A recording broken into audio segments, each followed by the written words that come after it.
So I'd like to introduce Jeanette.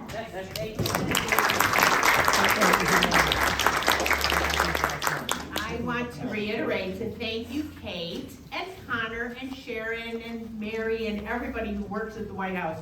I have been attending some of these lunch and learns, and I've loved them all, so I really ask you to look and take a look at what else is coming up. So I never thought I would necessarily find all that much to learn about the Appalachian Trail, for instance, but Steve Raceman came and talked, and it was fabulous to learn about there's whole communities that hike the trail and support each other. And then Mosey and Ari did an event where they showed how to help decorate your house without breaking the bank. You could use leaves outside. That was really great, and a demonstration too.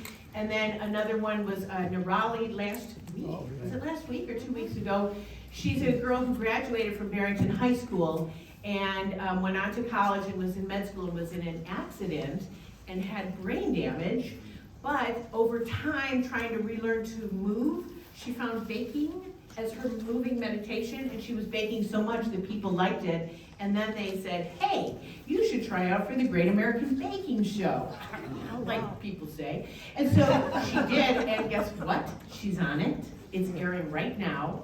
And she gave us a talk, and she couldn't say it, because officially you can't say it while it's still airing, but I'm pretty sure she wins.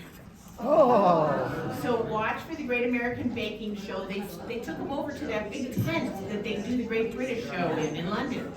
So that was a great lunch and learn. So the lunch and learns have been just a delight. If you're available in the middle of the day and the idea is just come for a little bit, little entertainment, little information, and so it's been really great. So please come back to the other ones. I'm going to split this topic up into a couple segments. First, I'll tell you about the job I do and how I came to do it and why they asked me to even talk to you about travel, because and maybe some of you have traveled more than me, and why I'm sharing information. I'll explain my education and how travel became kind of a big part of my life, and the psychology then of enjoying travel. That's important, and that's one of the main reasons that I said yes to talking to this. And then I have some practical tips and hacks and apps that are new for this year. And then we're going to share some time with some travel colleagues of mine who are we're hoping this all goes well for them, because they're Zooming from different time zones. I have a friend in Colorado who leads tours as well, and a friend in Venice, Italy, who is a guide out there, and so hopefully she'll be able to Zoom in with us too. And then at the very end, stick around, because I have a really great book to give one away as a prize, and it is available for sale if you don't win it. And so, oh, and I just thought today how much my mom would have liked this. My mom was a regular volunteer at College of DuPage, as it happens, and so she was a large part of probably why I volunteer, because I volunteer at the White House regularly. I'm a greeter. Mary DiGiulio is in charge, and so she helps us all have these wonderful events at your Barrington White House. It's not Karen Darch's playground. It's your community center. So keep that in mind. You can use it. You can ask them to do stuff. It is for Barrington. Most community centers aren't this beautiful. I know that. But this one happens to be, because we got this house. So, all right, so on to the talk now. I wanted to tell you how much I love travel. So, oh, and I also love photography, so you're gonna see mostly my photography here. But I love to do travel, I like to talk about it, I like to hear about it, so I'll wanna hear some of your stories at some point. And I love to also remember it when I get home. I almost have a problem staying in one place. I get a little bit jittery about it. So I know that there are about 50 people who signed up for this, so there are probably, I'm reading things, probably at least 50 different opinions about what makes a perfect trip. So, because a perfect trip is completely subjective. So the reason they asked me is probably a little bit different, because the number of times, for instance, that I've been through the Colosseum in Rome, at least 70 times. Wow. Right, so it's a little bit unusual. My career for the last decade has been leading tours in Europe. So every time I'm with people, I'm seeing them often for their first time. So I can take some of that knowledge from the decade of leading tours and share with you some tips that I think I would share with my guests if they were coming over. So I spent a long time in Europe for the last decade. Early tourism, I have never led these folks. But in the 17th and 18th century, the Grand Tour was early tourism. Also pilgrimages, religious pilgrimages, and the Grand Tour. So what ended the Grand Tour to a certain degree was railroads, which I thought was interesting. You find that these days you don't need to take a year because the Grand Tour was well-to-do British royalty or nobility, generally speaking, but they would take a tutor with them and they would learn about the classics at school in England and then other countries in Europe. And then they would have their tutor take them to Paris, Rome, sometimes Greece, to actually see those things. I still think that's a great way to go. And if you have a year or 2 or 3 free with a tutor, do it. But most of us don't. So in America, we don't travel that way. So as I wanted to say, I have not been to Asia yet, or Africa. And some of you probably have been to more continents, maybe more countries. I don't even count up how many I've been to because I'm dyslexic with numbers. But a lot of places and so many so regularly that that's where I am hoping to help. Let's see. So how my travel life began was, this is my dad, this is my sister Mary, and so she's part of this too because my mom and dad were both teachers. So every summer we traveled regularly, usually about 3 months. It'd take us a month to get out to California in a car, station wagon. And we camped along the way in tents and we stopped at every national park, state park, and I tend to say every historical marker along the road. Usually my mom would be in the front seat reading about it. The one I really remember the most is the Donner Party because it was a dramatic story. So we're crossing Donner Pass and she's reading about the Donner Party. And the reason that that's important is how I think now of travel, which is still the stories. My dad was no raider of the Lost Ark, but he did. So the fact that my dad's quote is, visiting ruins has been a part of my intellectual life for as long as I can remember. So it's part of mine because I was just there. Actually, I didn't love it. It gave me training and my love of travel, but I think I also learned my FOMO, fear of missing out, from being away with my family for 3 months in the summer when I wanted to be with my friends, especially as a teenager. So here's my sisters and brother and I, and this is the Sand Dunes National Preserve and Park. And that was normal, and I guess it's not today. It's almost amazing to me that my mom and dad picked us up and took us, and we'd be gone for months. So now today, traveling for less than a week for me is awkward. I don't like to do less than a week, and somehow it comes from this. Now my sister doesn't like to travel as much as I do, so we all get affected quite differently from the same experiences. So that's one, and then as a 5-year-old, my dad took a sabbatical for a year from his high school. He taught at Proviso East in Maywood. And so during that sabbatical, we lived in Mexico, and he went to the University of the Americas down in Mexico City. So that's me. I look the same. See, I've got a big smile on my face. It's just so funny to see that. And I hadn't seen this in years, if I ever saw it, until quite recently. I don't know, it's probably from the school yearbook or something. So that's my mom, my little brother Ricky, who prefers Rick, and myself and my sister Mary, who's here today. And my mom and dad are both passed away, but they were lovers of travel. That's tourism. They traveled independently, and that's kind of a difference too. I like both methods of travel, independent or with groups, and so they both have benefits that can be useful. My offices are inspirational, and so I'm moving into a little bit of what I might call psychology of travel. If you're willing to be awestruck and time travel, those are important messages from me because it's so easy for me to be awestruck. I can fake, like if I'm by myself on a train in Europe, I can look like I do this every day. But the fact is, I'm probably looking out the window like, oh my God, it's so beautiful. I love to be awestruck, and I'm easily awestruck, especially by nature. So I think it helps you to buy into that, buy into being awestruck. and time travel. Tour the ballroom. Okay, so what we're gonna do is tour the ballroom because I don't want to just talk at you. So I am gonna ask you to stand up for a second if you don't mind. Yeah, sorry. You'll thank me later because you won't be quite so stiff. So turn and take a look around the ballroom. Well, and this is gonna help you because this is what I want you to do wherever you are. Just take a look at the ceiling, the windows, and the fact that there's no supports in this space. And so this is what I do as a tour manager wherever I am. Just take a look around and then you're here. You know, maybe take a nice exhale. Inhale. Oh my gosh. And a big, deep, be long, up slow higher, right up exhale. Yeah. And then you can sit back down and I'll tell you about the ballroom. Oh, did the phone mess up? I'm trying to record this for my friends who couldn't come and for myself. I won't like it. That's but I good, have to. that's good. So the ballroom, Thank you I for thought it was kind of noticing that. unusual to have a ballroom on a third floor. Oh, you know what I was gonna do? Hey Sharon, can I ask you a favor? Or Kate, I was gonna bring up one of the photos from the wall downstairs about this floor when it was torn apart. It's hanging on the wall. Would you mind? Thanks.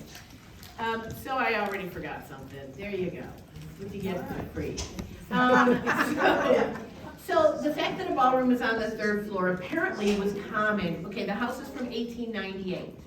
The ballroom would have been on the third floor because they wanted a big open space.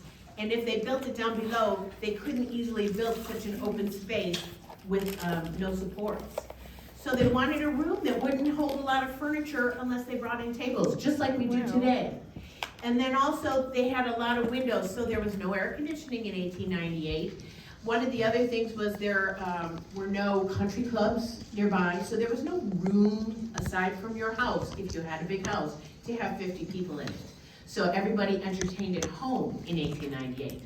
Also, so they could open all the windows. They weren't these windows, these aren't original.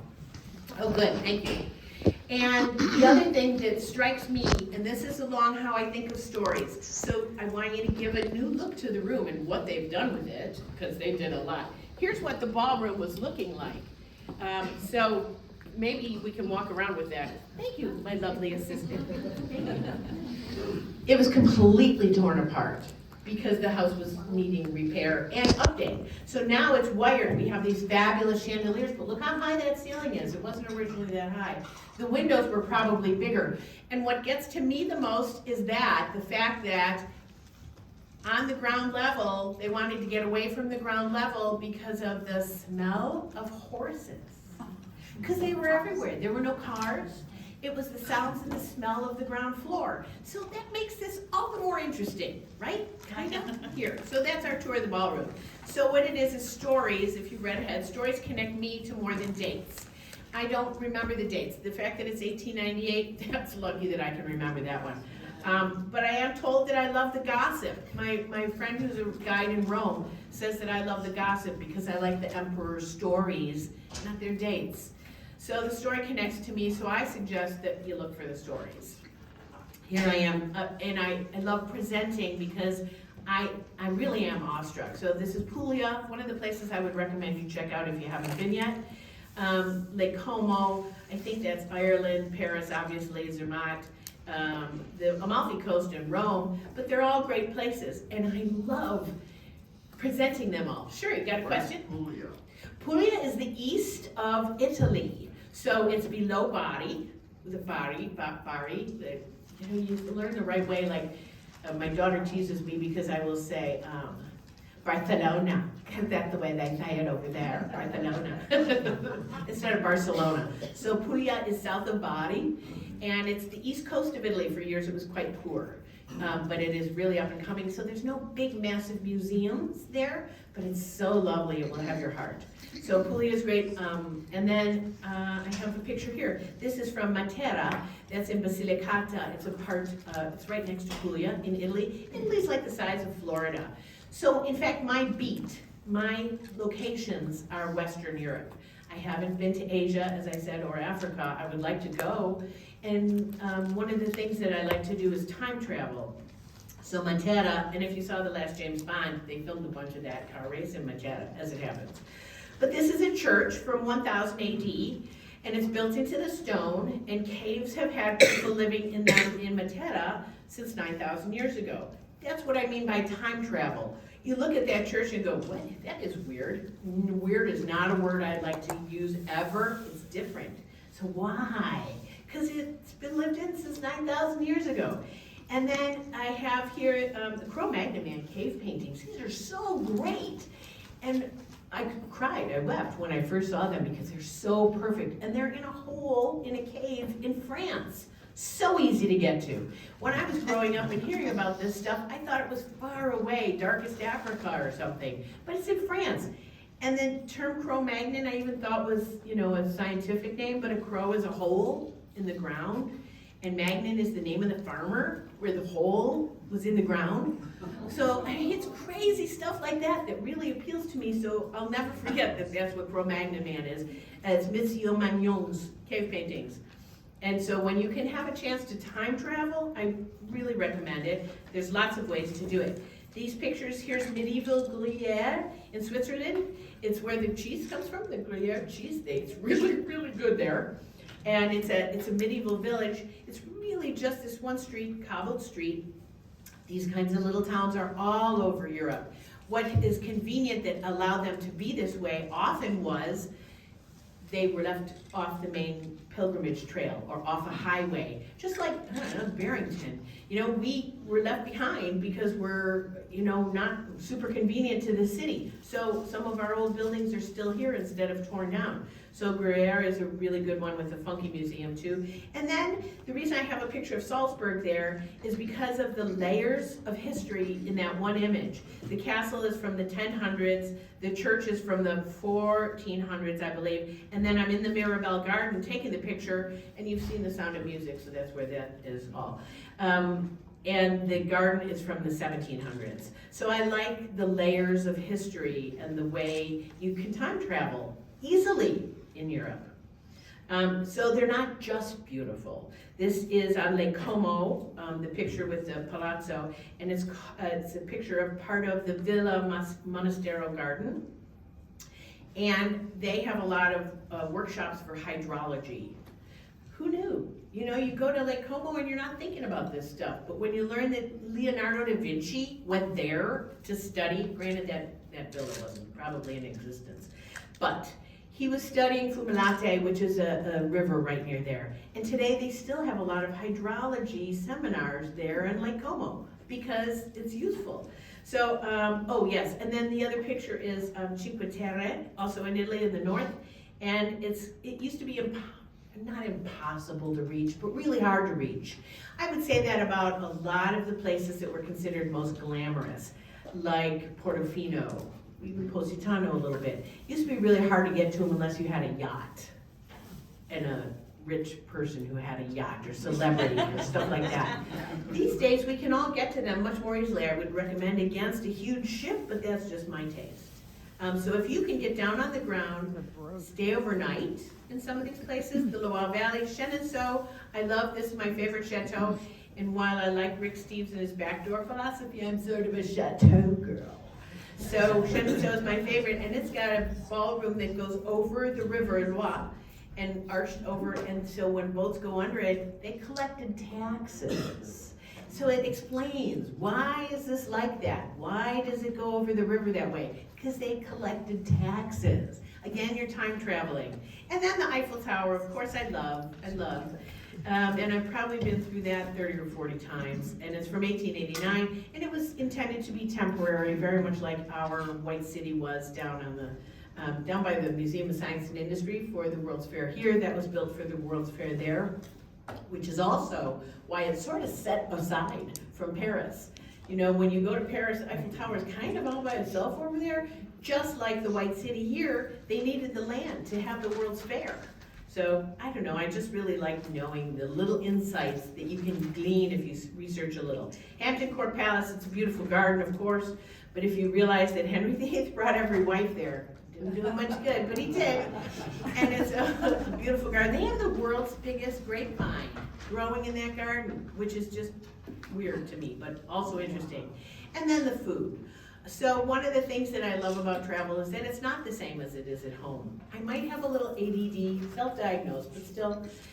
And so I really like seeing new things and learning new things. To teach your parents, you know, you're a lifelong learner, whether you want to be or not. I am definitely a lifelong learner. I like being amused, and I like new things, new sights. Even though I go back and back and back, there's always something new. Honestly, even going through the Colosseum 70 times, and I haven't counted, it's at least 70. With the Roman guide, Cynthia is my favorite Roman guide. She was in charge of all the guides in the city with the mayor. And so they have a little museum in the Colosseum that has exhibits that change regularly. So I'm never bored with any of it because it's always changing. Plus they're always really trying to figure it out.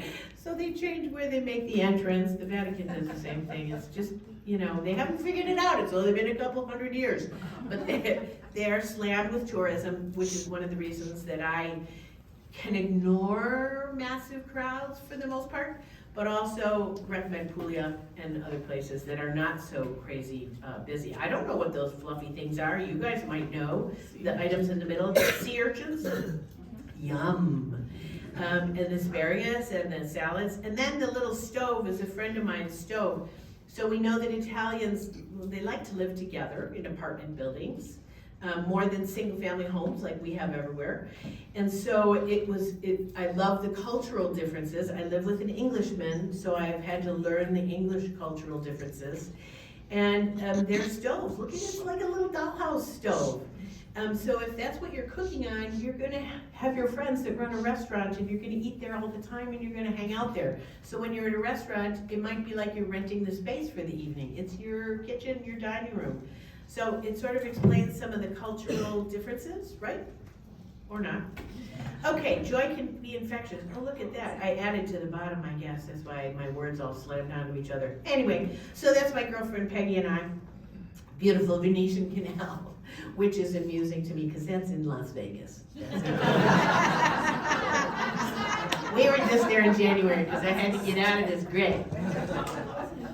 But what Peggy is doing there and what I'm doing with her is what I would say is buy in. Peggy is really good at buying into the joy. And we just have fun because we enjoy, I don't know, seeing new things, moving around, laughing. We really enjoy laughing. Buy in, don't wait for the joy to come to you, seek it out. Comfortable clothes, yeah, that's a big one. So comfortable shoes in particular, I believe them to be a quest. And I remember being at a shoe shop one time and saying, I just want cute shoes that are comfortable. And the guy went, well, that's an oxymoron. And I thought, well, that's a problem. So today, that is improving. I am wearing kind of gym shoes. These are super goth. And I think they're decent looking. So a lot of the times I'm traveling, I don't get to be like a tourist casual. I have to be dressed professionally. This is one of my professional-ish looks. This jacket is express. I really like it. And then there's always the layers. You have to have layers, layers, layers, layers. The outfit in that picture is actually, you can hardly get me out of it this year because it looks tidy, but it's so comfortable. Start a walking program. When I'm talking to clients that are coming to meet me in Venice or wherever I am, London, whatnot, I ask them to get a walking program if they don't have one, because it's for your own pleasure, not just for a group. The company that I worked for that has since gone bankrupt, we had small group luxury tours. Well, there was COVID, so, and he was not a good money manager. He has started a different one, but I don't know that I want to go back to that. But, so the biggest group that I ever had was 16 people. And that was nice. It was a good quality of life because it makes it like a big familia. So I don't love mass tourism, and one thing that I would love to, but it's my opinion, I just don't like mass tourism. I don't love the big cruise ships that are getting bigger and bigger. I don't think they help anything, except they help a lot of people travel inexpensively. So they're inexpensive because they're putting thousands of people on one vehicle. Whether it was a truck or a boat or whatever, it's one vehicle. So I just like mass tourism, I like smaller tourism. Walking program if you don't have one, whether you're on your own or with a group. So the thing that I've had to say a couple times is they don't have the ADA. There's no American with Disabilities Act. They don't check to make sure the cobblestones are smooth, because they're not. So you have to, be able to walk for your own pleasure. Then I like the idea of a personal theme. So, and that may be what I do. I don't actually have a business, nor do I want to own a business. But my friend who will Zoom has. So if you choose a personal theme, it can help direct your planning quite a bit, as can a budget. But a theme like gardens, World War II, history, art, architecture, food, Christmas markets. I love gardens, so I'll probably be focusing on leading trips with gardens with small groups, 6 people, 10 people, that kind of thing, which I still like. That way you can have a small group and save a little bit of money, but it's not as inexpensive if we were 40 people. Those are more inexpensive because you're jamming 40 people all together. And then I suggest that you invest time and energy in where you're going to find an interest in where you are. Don't make someone else entertain you. This is me, the tour manager. Don't make someone else entertain you blindly. But I also like to use trusted guidebooks and guides. So I have some apps that will help you hire guides, and I'll show you some ideas about that too. And if you have a theme, it will really assist what your direction is and what your focus is, because the internet is vast. It's vast, isn't it? So I also like the idea of trusted guidebooks, because as much as I love a TripAdvisor, and it is great crowdsourcing, and I have done reviews on it, but basically that's a whole lot of strangers that may go to a place one time and write down their opinion of that place one time, and by the way, complainers complain. They just do. Whereas if you have a nice experience, you may or may not mention it. So beyond TripAdvisor, which I use as a general consensus, I don't base anything that I choose to book on TripAdvisor alone. So somebody like Rick Steves, somebody like Pauline Frommer, places that go back and back and back are useful. Before you travel, get plenty of sleep and water, and while you travel, get plenty of sleep and water. It's so easy to have a lot of great wine and a lot of great food, but you need sleep and water. Those are going to help the whole trip that you go on. And then I suggest a temporary local. Become a temporary local. I believe those are Rick Steves' words. Enjoying exactly what is different about where you are from home. It's not weird. I hate the word weird when it's different. They surely are, and that's a big reason why we travel, I assume, because you want to see something different. Learn to say hello, goodbye, please, and thank you in whatever language of whatever place you're going to. It will help you incredibly. Americans have become very casual, and the rest of the world isn't quite so casual by the way they're brought up. They won't walk into a place and say, where's the bathroom? You know, and so if somebody says that to you, you're kind of, sort of like, what? So if you say, hello, how are you? What a lovely place. You could say that in English, by the way. And then maybe sort of broach the bathroom idea. Or buy a cup of coffee if you're in a cafe, and they will, we just have to be kind. I would also ask us to lower our voices a little bit, because we are loud, but that's just us. We have more space. When you don't have so much space, you don't talk so loud. I've been on the train so many times, and the only conversation I'm hearing out loud is some Americans over there talking. It's happened, right? You've heard it, you've seen it happen. So, and then one of the toughest things that I can ever teach my guests is la dolce far niente. We are really trained to go forward, move forward. Hamilton said it well when he said we're young, scrappy, and hungry. We plow, we work hard to go through. We think you're lazy if you're not doing anything. La dolce far niente means the sweetness of doing nothing. It's really, really hard for Americans. I cannot tell you how useful it will be to let you ingest where you are. Sit at a cafe. Mary likes to sit at a cafe. She actually likes to sit at a cafe longer than I do. But I think if you can do a cafe, if you can stay overnight in a town, then you do more than just touch your toe. There's ways to travel that's a toe touch, which is a cruise, which is fine. You might see the places that you want to actually go back to. But you're still sleeping with Americans, and you're eating dinners with Americans, so those are good ways to see a lot of places fast. But then you go back, and then you take a step down, and so you're taking a bite of the place. And hopefully, if you spend a night, a couple nights, as long as you can. Somebody said, oh, is London 3 nights okay? Should I do that third night? It's like, yeah, if you can, always take another night, always, because then you take it into your heart. Quirks too, I've got some great quirks. Enjoy quirks, take flexibility with you every day. I must have been adding words because these are coming up different. Consideration for others goes a long way toward your enjoyment. So I am usually with small groups, but even if I'm just with a friend, and she doesn't want to get up at the same time as me, I'll be quiet.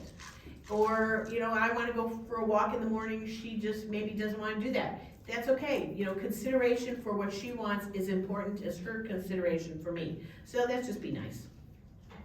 Some quirks. These are some quirks that I've come across and I find them amusing. So if you're Catholic and you're in the church and you get to Rome, yay, it's important. They love going to Rome. All the nuns, all the priests, I've seen the priests have all their graduation things around the statues and stuff. So it was at the same time as this gladiator girl who they've tried to move them away from the Colosseum, but she was taking photos with people, so they're there. Looks like it was Palm Sunday maybe. And I don't remember the date of this picture for sure. And then another quirk is Venice. Venice is different than us in almost every way possible. And this is the Aqua Alta. They're used to it. That's a truck. That guy pushing that wheelie thing is a truck in Venice because there's no trucks, there's no cars. Everything's by foot, and there, I don't know if you can really see, there's some other people, the guy in the red shirt's wearing purple boots. They could buy boots that would go up high to keep your feet dry. And so if you can enjoy those quirks instead of be like, it's so weird, it's really amazing. And in fact, the Venetians will go, Aqua Alta, it for us is normal. It's normal. For tourists, they don't like it. It's normal, so it's good, it's fine. A lot of gondola rides, I've done that a whole lot. This guy, we usually take a singer. And people think gondola rides are kitschy, but they're really wonderful too. And there's a reason that people go and do these things again and again and again, whether it's the Colosseum or the Eiffel Tower or a gondola ride. They are wonderful, and the nickname for Venice, as it happens, is La Serenissima. The serene one is what it means, because before there were boats with engines, the only boats around were the gondolas. And so that's another time travel thing. They're narrow because it's made up of over 100 islands, and the little canals that go between have to have a narrow boat. The canal is also, the lagoon is also quite shallow. It's about 10 feet maybe in the deepest parts. So it's a whole lot of sandbars that they had to go around. So they would know their way around. But there's a reason that the gondolas are shaped the way they are. And that the gondolier will stand on one side because of the way it's built. I love the little road sign. That's a road sign in Venice. It means only gondolas can go down that one. So it's the only place you're going to see a road sign like that. And then this is me with a lovely gypsy girl in Florence.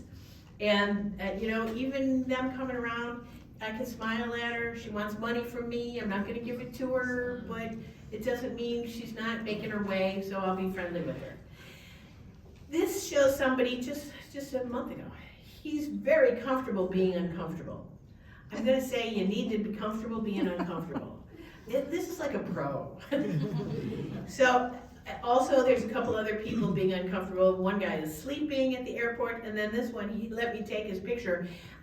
Because I said, you're looking pretty comfortable being uncomfortable. He's holding his whole meal in one hand and eating it with the other while he's waiting to meet his family on a flight. So it was just so nice. But here he was, fine being uncomfortable. My ex-husband doesn't like to be uncomfortable. I'm really good being uncomfortable. It's not a big deal. So now I have some practical tips to show you. This is like my 5th grade show and tell project. So I want to show you some of what I'm bringing when I go with. So first of all, I still like paper, so I carry paper with me. And these envelopes, I used them always when I had itineraries, but I still use them on trips. I was just in Burgundy on a wine bike trip in the fall, so I still use it for that. I collect things in it. My maps, my itinerary, my tickets. So I always like to have it, and with different colors, you know that they're different places. I always carry a small notebook or two. I believe that out of sight is out of mind in my case. I know my weaknesses. That's one of them. So everything is clear. Clear bags. I love clear plastic bags. I don't love that I have to take medicines. Oh, okay, thanks. But I have to take a couple things. So here's my vitamin C. Thanks. Look at that. I can travel. So I also have little snack bags for all my medicines. I take them all in a slightly bigger bag, but I don't want to take all those little medicine things, you know, that you have to flip everywhere. So everything's got to be small, compact. I actually will count out at home how many vitamin C's or whatever I'm going to need for an entire trip. And I'm often gone for months at a time. So 2-3 months, and I've got like 60 vitamin C's, okay.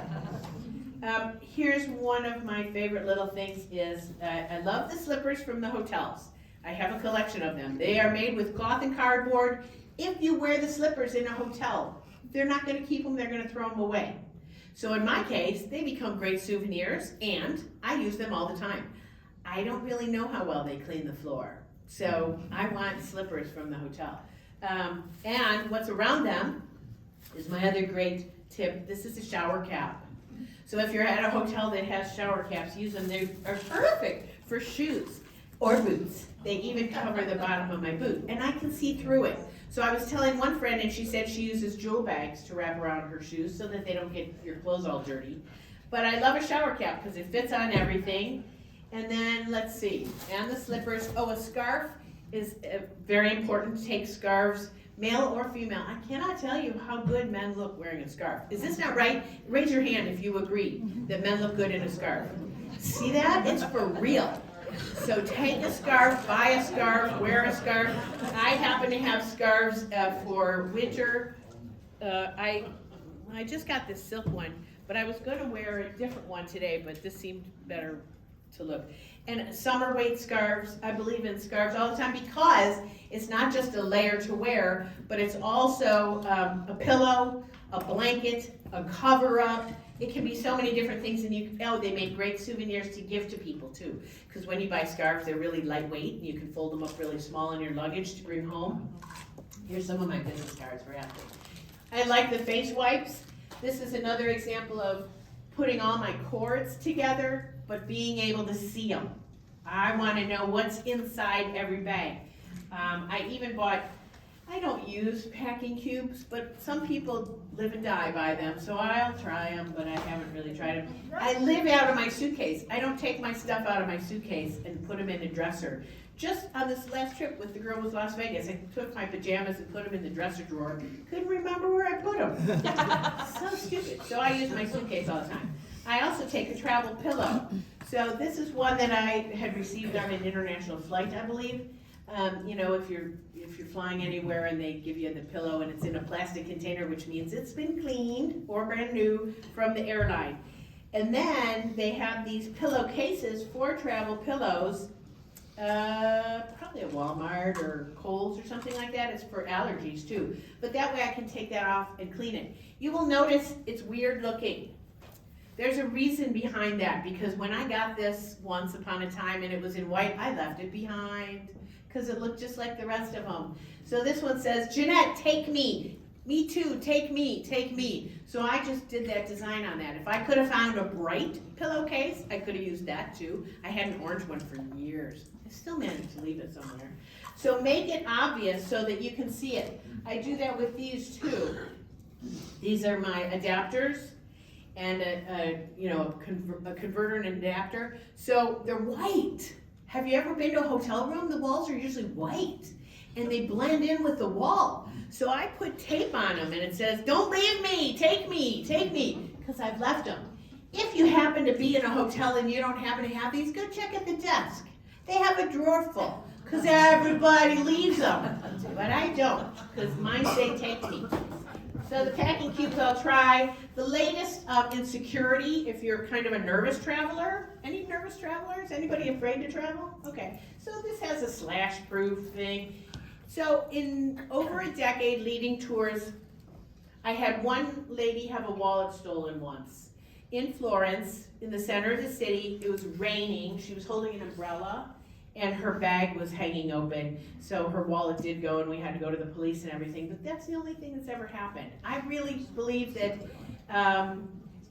for the most part, people are not out to get you any more than they are here in the U.S. By the way, there's a lot of countries that suggest maybe you don't travel to the U.S. because we're dangerous.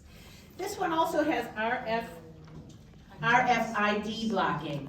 So you can find these on Amazon. I didn't actually even take this on my last trip. I ended up taking a backpack because I don't love backpacks, but I was gonna be on a bicycle and I wanted to have my purse with me, so I dug up a backpack that looked like a purse.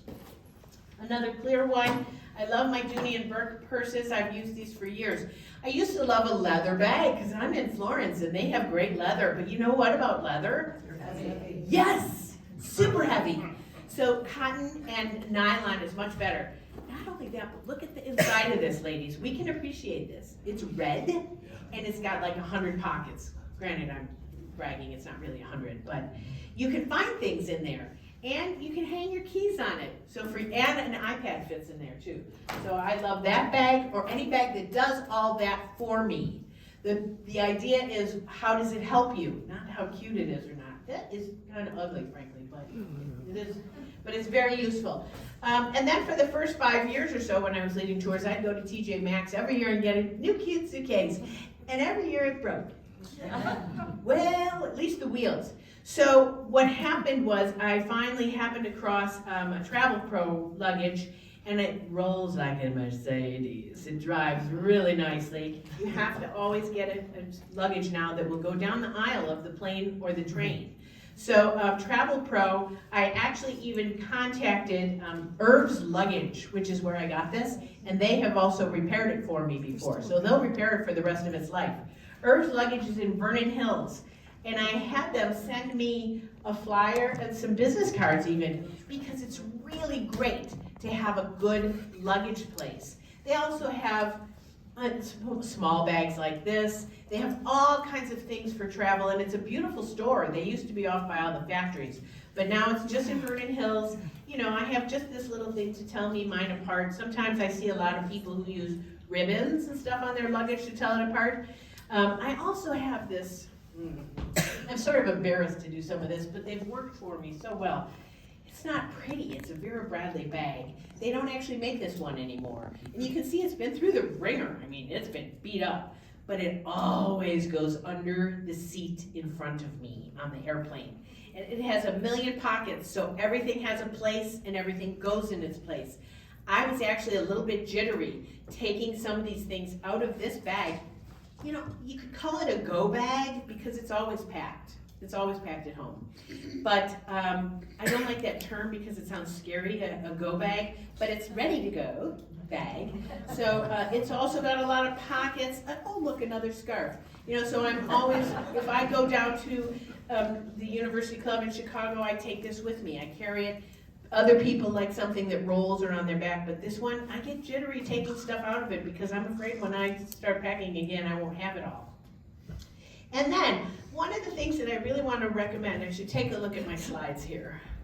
Any questions? Oh, yeah. Go ahead. Go ahead. What is the coating on the purse you talked about? That one is just RFID. RFID. So that's about, yeah, supposedly it will help not get your credit card numbers. So it's new technology. The RFID, supposedly they can read maybe parts of your passport. I also have Trusted Traveler, global entry, and so supposedly somebody who's looking to hack that stuff can get through it, unless you use that kind of thing that blocks it. My sister is holding my phone. That's what there's a picture of here, and this is something that I find kind of important. My phone has a strap. Your camera has a strap. You have a question? No, I want to offer a brand new black, beautiful bag. Okay. Okay. Okay, let's. So if somebody wants. Oh, that's nice. Thank you. She wants to get rid of something, so that's cool.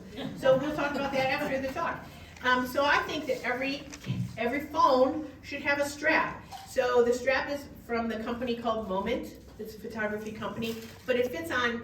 In the case of my phone, you can see my sister's holding it, and it's got a little wrist strap. So I have seen phones fall into the canal, and they're gone. It was hilarious, but not for that guy or his boss. So there's another clear kit to show you, and then also please shop in the travel aisle, in the Jewel and the Costco and the Walgreens and everything. So this is a bin that I use for guests, and I shop there for myself too. So you can always, guests love to have a little shampoo thing, and then they can take it home. I also bring home the ones from hotels. And I tend to stay in hotels more than Airbnb, but that's just also a preference. Books, movies, look at what it did to movies.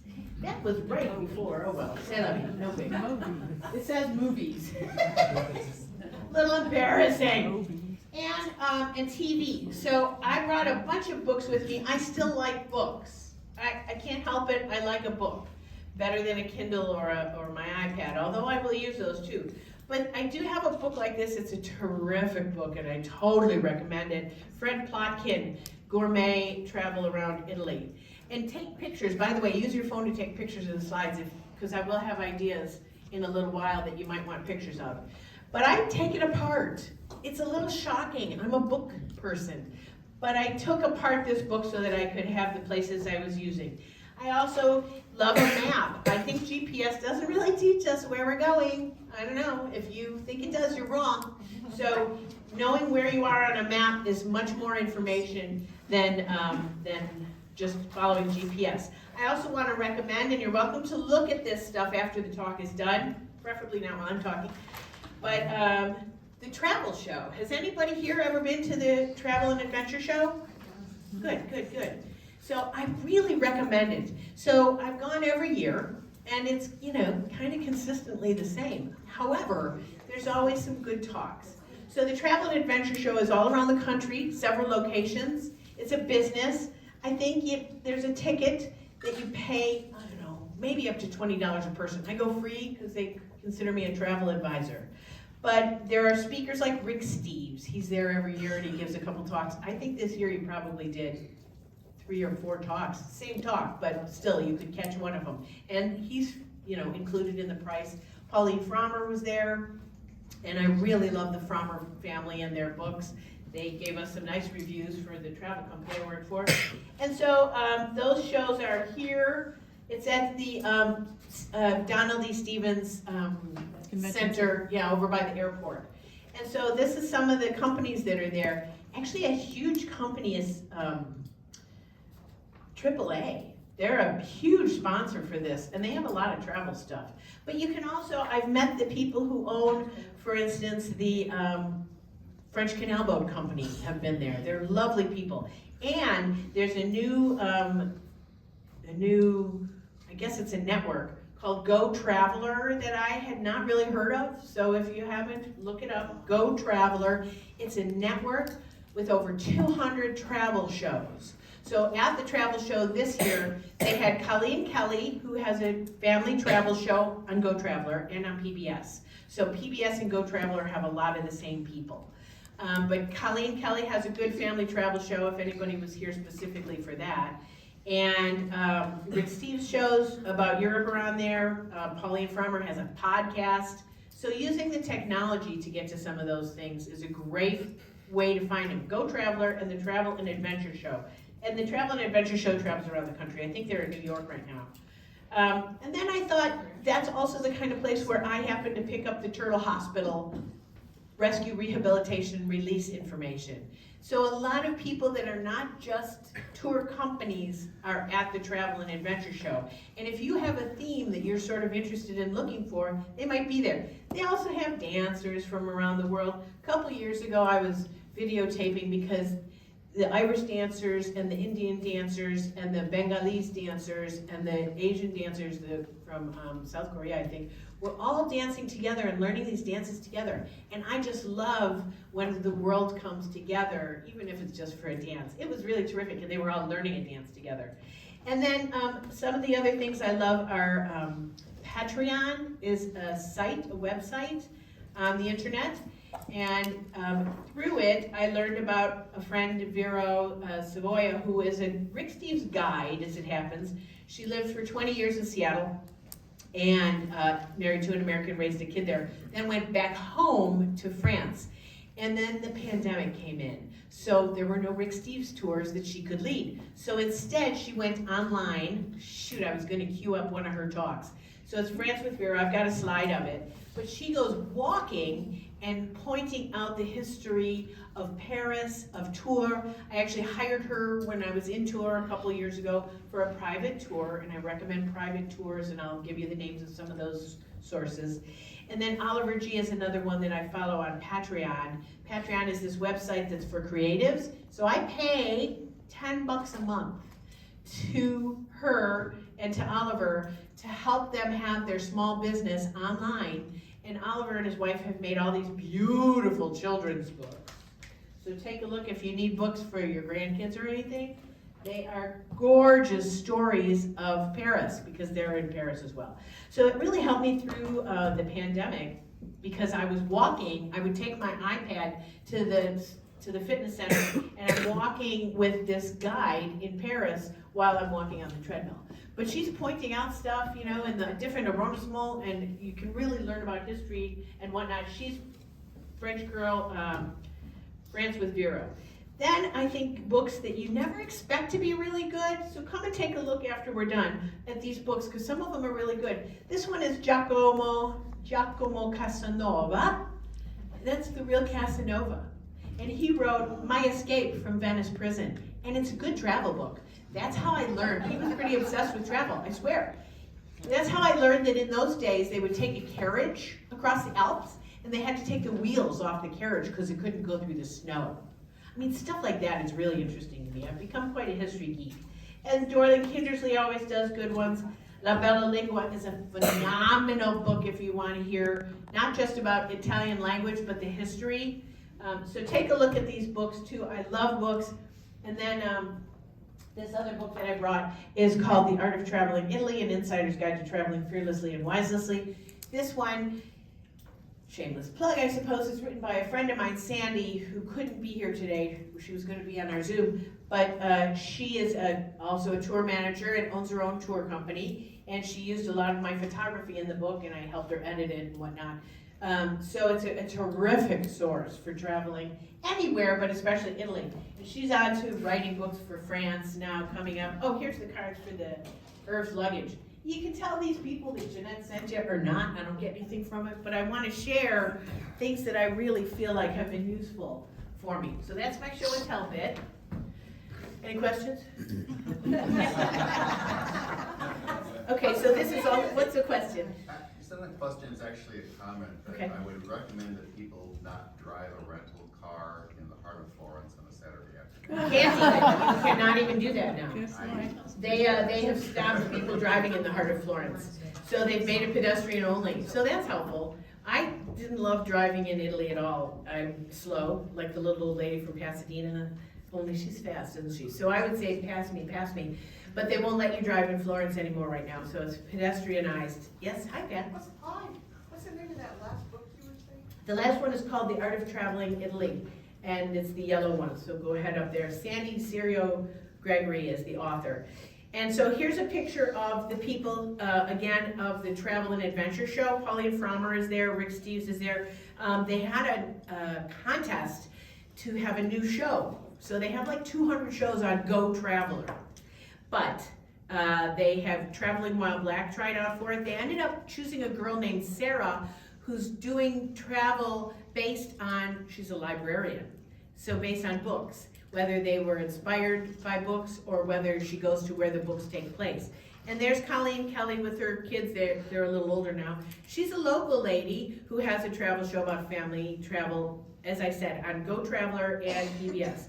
The Travel and Adventure Show Guide, and then other sources too, like Rick with his Monday Night Travel. He's got a call, and Vero has a weekly show. They have to do a lot of content.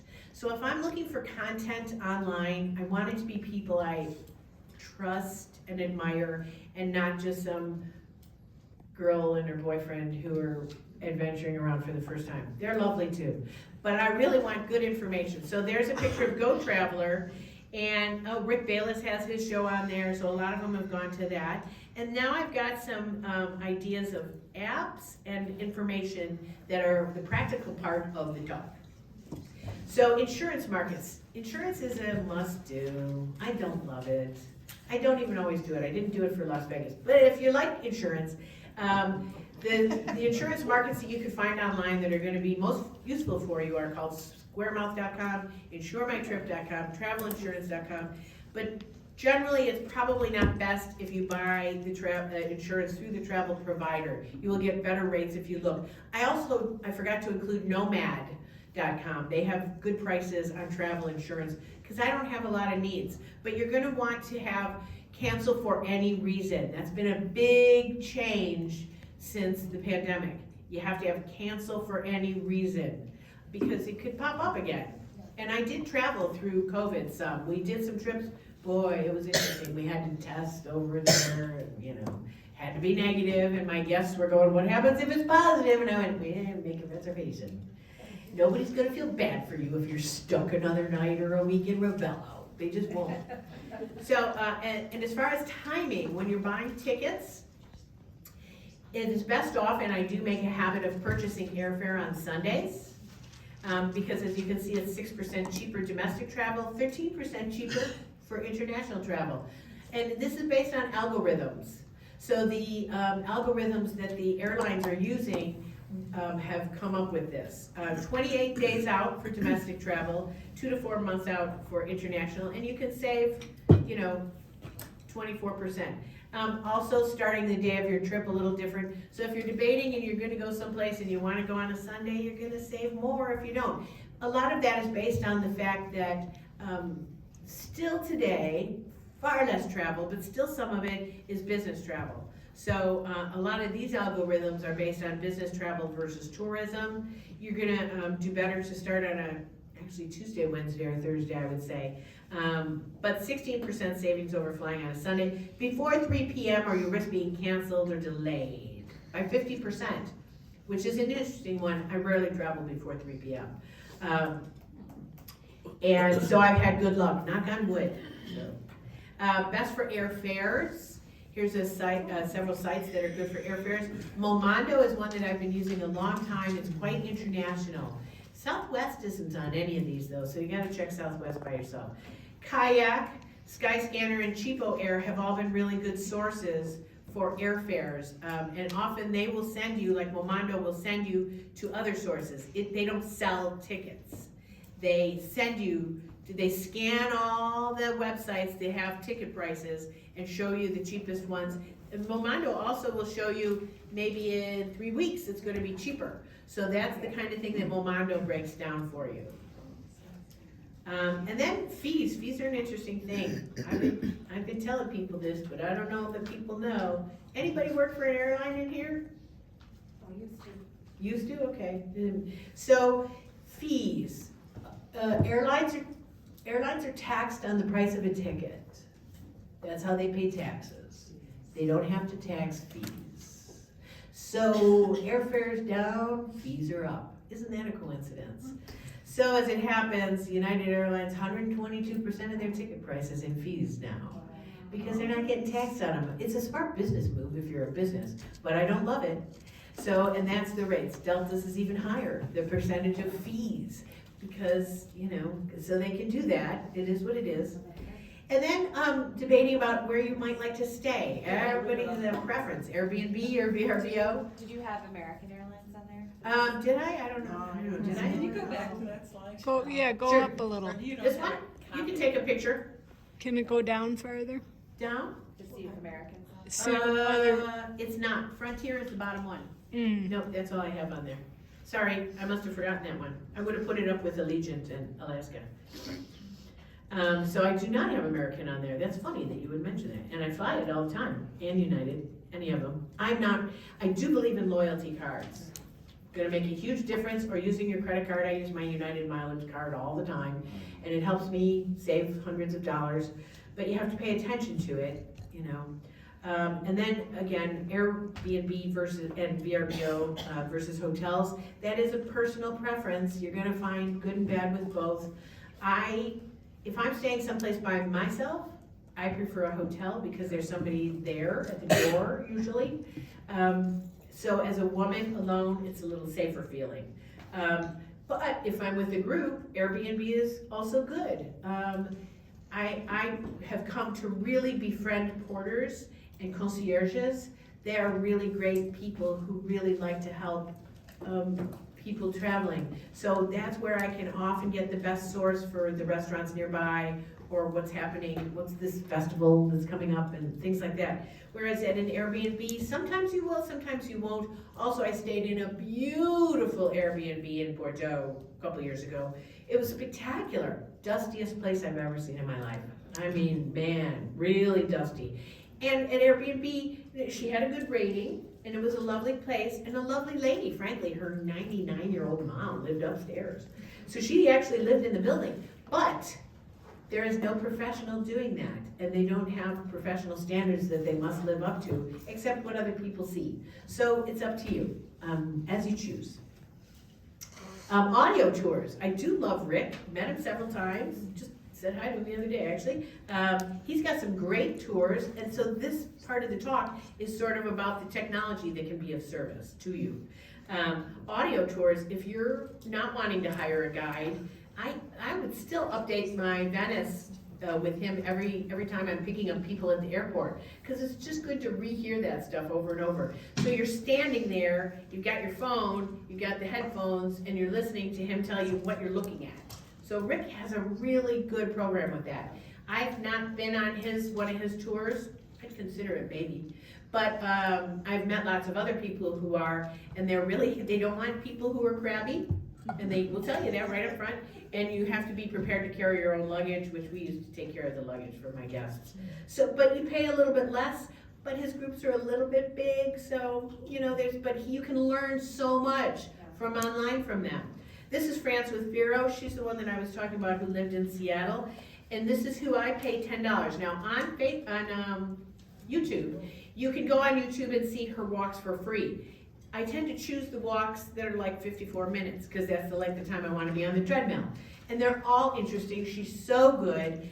But then she's got 24-minute ones. And if you pay Patreon, then you get some extra content that she's created just for Patreons. Also, they have meetups. So if there's somebody, and it tends to be Francophiles, so this one tends to be France. But there are meetups with local people. I can find Chicago people, haven't actually done it, but I can find Chicago people who are France with Vero fans too and get together with them. And when they go out there, they'll meet her. As I say, I hired her in tour. She's a brilliant guide, and I love a brilliant guide. This is Oliver G. His Patreon thing is called Earful Tower. It's not a good name, but Earful. And he was a journalist. Young guy, he's probably 32 now, and was living in Paris. Now he's been there probably about 10 years. Married a girl from, she's from Amsterdam? She might be Dutch. He's Australian. And they live in Paris. So what I like about some of that is it is an outsider's point of view. So Vero has an insider's point of view. Oliver has an outsider's point of view. And I think both of them are useful. Valid. This is Sandy's company. She does small group tours. She was hopefully going to Zoom in with us, but couldn't today. She is at a funeral, unfortunately, but her knowledge and her interest and her care. So again, about the themes, lately she's have trips that are based on a book club. So they read books for a year, and then they go where the books are placed. So they know a lot of stories, and it's small groups, so I still really like a small group thing, and I'll be probably working for Sandy with a couple of things. This is Venice Guide and Boat. She is Cinzia, and she's my girlfriend who is a Venetian. She was born there, and Luigi, her husband, too. And there's a picture of their taxi boat. He's just retired, and she leads tours in Venice as it happens, and so hopefully she's going to be able to zoom in with us for a few minutes, because a lot's happening in Venice these days. Boy, a lot's going on over there. And it's unusual because what we do not do in this country very well is train tourism, but they do. So she has her bachelor's and master's in Venetian history and art, and so I think that's something we could do. I did train, but I was lucky that I had parents who had me travel, and that I was able to lead groups because I taught aerobics and stuff like that. I used to manage kids. But I also, I went to an academy. There's International Guide Academy in Denver, and there's one other one in San Francisco to train to be, I'm a certified international tour planner. Tour manager, sorry. So, I mean, we could use a little more education here, but they do it pretty well in Europe. because tourism is it's a big group of companies, because it encompasses hotels, restaurants, tours, museums, chateaux, everything, and it's very difficult to say, oh, this is the tourism dollars, because it's in the billions of dollars. So several of the sources, Kay Bella Tours is Sandy's company, and then if you're traveling to, where do I have, Venice, I have Cynthia, she's in Rome, I have France with Vero, I have a friend, Steve Calvo, who's a tour guide in Paris, Eiffel Tower. April in Paris is another Parisian guide. You can tell I get to Paris quite a bit. Sue Grimditch is a lovely woman who is a London guide. And so you think, oh, I speak the language there, but the guides know so much more. They live there, they breathe there, they're always going to know more than even the last year's book, because they're there on a regular basis. So if you can, it can be pretty inexpensive to travel independently and then have some nice private tours. You can travel like a rock star that way. And then, get your guide and Viator. Also have decent guides. Yeah, I've had good luck with them both. There's been sometimes with Viator that it wasn't brilliant, but I would get my Eiffel Tower tickets so that you don't have to wait in line. And they have such a huge selection. They're growing all the time. Get your guide. I had a wonderful guide with them in France, in Normandy with Jackie. And then Trainline is a great app. It is trains with schedules and tickets, and you can buy the tickets there, whether it's France, Italy, England, lots of trains are on the Trainline app. I also have some apps on my phone, but my sister's recording, so I'm not gonna look at my phone right now. But I also like Hopper is an app for your phone. I can't think of the rest. So this is what I also do. And it's kind of kitschy, but I love it. I travel and I gather ornaments from where I am. So those are all ornaments. They don't match. They don't look particularly sophisticated, but it's really helped me when I'm decorating my Christmas tree now, and I used to be, crabby about it, even though I love a Christmas tree, because I was doing it by myself, but now each of my Christmas ornaments is a story that I remember. So I love it, and they're not even all ornaments. The Venetian mask is a pin, but I put a ribbon on it. There's a little Irish necklace thing. The little boat is a toy. And I get a lot of keychains, because they're easy to find, and I stick them on the branches. So it's just something to do. And I collect magnets too. So it's silly. And then this is just a pretty picture of Positano that's telling me that we are done with this. So next step is, let's see if we can zoom in with Cinzia and Steve. So we will take a few minutes, stretch if you need to. I think we're already on. And wherever you go, go with all your heart. That's a Confucius saying.